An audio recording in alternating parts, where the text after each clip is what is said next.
Hello there and welcome to the EDC Empire. Today we are going to be taking a look at the Microtech Scarab II Gen 3. Of course, as always with all of the, pretty much all of the Microtech knives, the Scarab II Gen 3 is made in the USA, and the Gen 3 Scarab IIs are going on the new Dual Fuel Drivetrain. They don't have the no blade play thing that the really new Ultratechs have, the Gen 3 of Ultratechs, but they do have that new Dual Fuel Drivetrain, which does mean that the action on these is really crispy. But we'll get into that a little bit later on in the review. Of course, this is operated both opening and closing with the switch here. It is a dual action OTF automatic.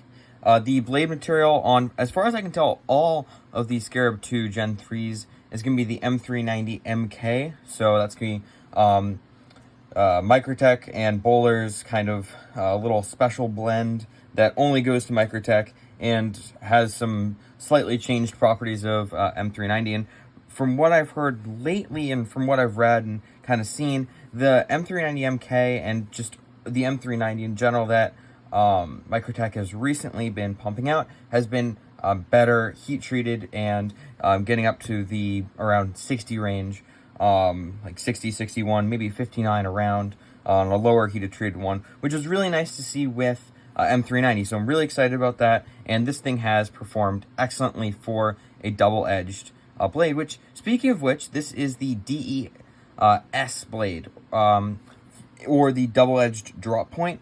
I can't tell what the S stands for. DE is double-edged. I know that with Microtech. I can't figure out or find what the S stands for. It could be Scarab. I'm really not sure. But there are, from what I've found, two other blade shapes, which is just a normal double-edged dagger and also a drop point, if you want that. And the drop point, there's actually two variations.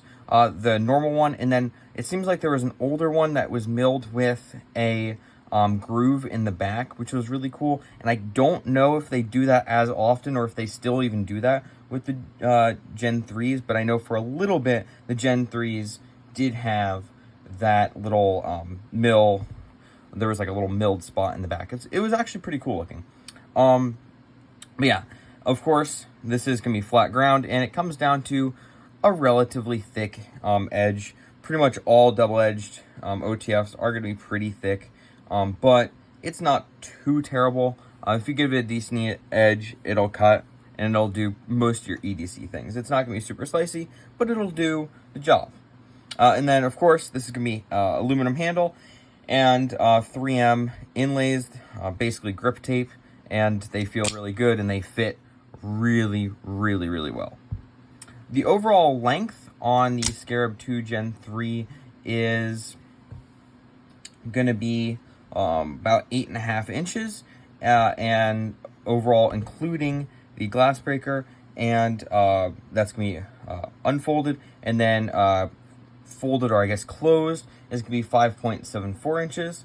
And then we have an overall depth, including the switch, of 1.44 inches, which means in comparison to a Spyderco PM2, it's going to be a little bit thinner overall, but it's definitely not a svelte carry. And we're going to see that with the width of 0.58, so definitely quite a bit thicker than your PM2. And getting into some size comparisons, we do have that PM2 right here, and then we've got a Para 3. And what we can see here is that the Para 3 being a pretty average sized EDC knife, and then the PM2 definitely be a little bit on the larger side. This thing is larger than both to a pretty considerable extent. And then getting into two other size comparisons, we have the Benchmade Bug Out and Delica 4. And what we can see here is, again, two average sized EDC knives. I can think that could be pretty well considered, and it is definitely larger than both. And then two other pretty average sized knives in the budget spectrum. We've got the QSP Penguin and Civivi Elementum, and again, larger than both. And then getting into two other sets of size comparisons, kind of bringing in some other OTFs. We have the Guardian Tactical GTX 025, and we have the Microtech Glykon, definitely larger than the 025, and actually pretty comparable in a few ways actually to the Glykon. So this is going to be coming later on into the review. And then finally we have both the Gen 2 and Gen 3. This is the Gen 2 and this is the Gen 3 if you're not aware of the Ultratech. So again, larger than both, but to a lesser degree than some of the other knives we've seen here. And then getting to the blade length, we are at 3.88, so getting very close to that 4-inch blade limit, and 4-inch blade mark. And I will note that I measured from here to the top right here at this mark. So if you measure down here, you might actually get to about 4 inches. And I know that some people do measure to about here. It really depends. I tried to keep it continuity, so I measured from the end of the glass breaker to right here in the overall length of the handle, and then measured from here to here with the blade length. It's up to you how you want to measure it, but yeah, it's a pretty big blade. And then for edge length, for the main edge we have 3.75, and then for the secondary edge we have 3.47. And I wouldn't be surprised if like the drop points have a little bit more, just because they might not have quite the same large choil, but it's gonna be pretty similar to that, around that 3.75 mark. And then we have a blade stock of 0.16, which I was a little bit surprised about. You know, it's a little bit thicker than the Glykon is, and it's definitely thicker than the average blade stock. And from what I have heard, it's actually thicker than the Scarab II Gen 2s as well. And I was a little bit disappointed about that. You know, I'd like to see a little bit thinner of a blade, honestly, but it's not too bad. These are ground well, and I don't know. I would like to see it around that point, even 125, maybe 0.14 at the thickest, but it's not too bad, and it comes down to a admittedly very thick but serviceable edge as well. And then finally, we have a weight of 5.87 ounces, which is not really too bad for an OTF of this size. I'm not too upset about it. It is getting near that 6 ounce mark. It doesn't have the greatest blade to weight ratio, but it's an OTF, and they also tend not to have the greatest blade to weight ratio, so I'm not going to complain too much. So getting into my thoughts before we continue on, if you can't tell, I am a huge fan of the Scarab II. I absolutely love this thing already. I took a while to consider if I wanted to get it. I had the Glykon and was kind of disappointed, especially with this edge grind on the Glykon, which of course I can fix, but I don't want to have to fix it. But this is so much better. The grind is much better. It's very sharp, which you kind of hope and expect, and everything fits up pretty dang well. Right here, this little swedge meets pretty much perfectly right on the tip. Let's see if you can see that there. Yep. This side, it goes, it fits a little bit less well, but it's still pretty much bang on. So nothing huge to complain about. I did notice that the silver milled part right here that you can see, it goes out a little bit farther on one side, yeah, this side right here, than it does on this side. Just something to note. So these aren't going to be exactly symmetrical, but you can't really complain too much about it. And overall, I don't know, this thing is just really well milled. And it's got some milling right here, which serves really no practical purpose from what I can tell here. And it's on the bottom as well, along with a little bit more, in my opinion, practical milling right here, which will kind of lock you in a little bit better. Right here, you can kind of lock in here. And if you want to flip it around and use it like this to get a better draw cut, you definitely can. And this can also act as a little bumper right here. So it's a decently functional knife. If you wanted to really use this completely functionally, admittedly, probably the drop point is the better option. But, you know, I just thought this looked so cool. And this color, which they call their sand color, is really pretty, and I was a huge fan. It is running on that new Dual Fuel Drivetrain, which I was talking about, and it feels excellent. I've not experienced a Scarab II Gen 2, so I've never felt it. From what I've heard, they're pretty difficult to push out.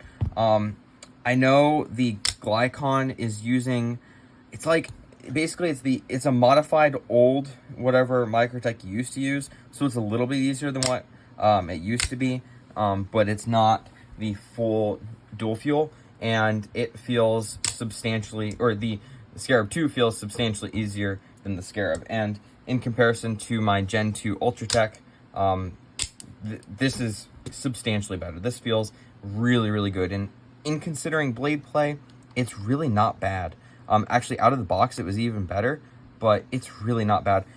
Comparing it to my Glykon here, the Glykon has substantially more, and even the Glykon's is not bad at all. And then comparing it to my Ultratech, the Ultratech probably has pretty similar, maybe more in terms of up and down, but less in terms of side to side, if that makes sense. But yeah, I'm not going to complain about that. It's just really, really nice. I'm a huge, huge fan of it. I'm trying to think of what else. I mean, this thing is just fantastic. There wasn't a whole lot that I can complain about with it. It is expensive. This particular version is coming at about $500.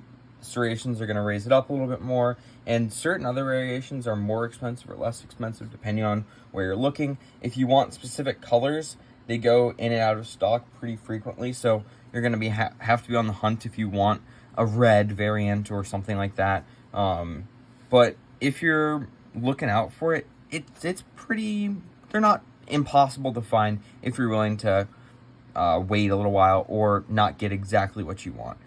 But I was pretty lucky. I waited a little while, and the sand one came out on a retailer, and I snuck it up. One thing I will note is that I was a little bit surprised with this. The anodization on this is not quite as good as I would have liked. There's already a mark right there. Pretty quickly on, I noticed there was a mark right there. And there's just a little bit more marks on the sand, and also actually a little bit on the black than I would have hoped right out of the, or not out of the box, but after just maybe 2-3 weeks of carrying. This has definitely made a little bit longer of a carry, because I really was trying to find something negative about it. This Glykon here, I really only had some anodization come off here and a little bit right up here as well, and it took a lot longer than this sand did, so that's really my only complaint. And that's really just, could it be a little bit thicker, or I don't know. I know there's ways that you can make it so it'll last a little bit longer, and that would be nice, but I can't complain. I mean, I've brought this to work and I've properly enjoyed it, and this is going to continue to be carried. Hold on, re-inspection of that video when I was editing it. I realized I basically just rambled on about how much I like this thing for next couple minutes, so no one needs to hear that. Basically, if you're in the market for a nice premium OTF, and even considering the Scarab 2, or maybe even comparing it to the Glykon, I really, really, really recommend the Scarab 2, probably over the Glykon. I mean, if you like the Glykon and how it looks, and the titanium's a really big factor to you, then consider it. But if the titanium's not a huge draw, I think the Scarab is just an awesome knife. I really, really like it. And yeah, that's pretty much all I can say about it before continuing on and just another rant about how much this thing's awesome. If you own the Scarab II Gen 2 or the Gen 3, comment down below what you think about it. And if you enjoyed the video, please consider liking and subscribing. Thanks for watching. Bye.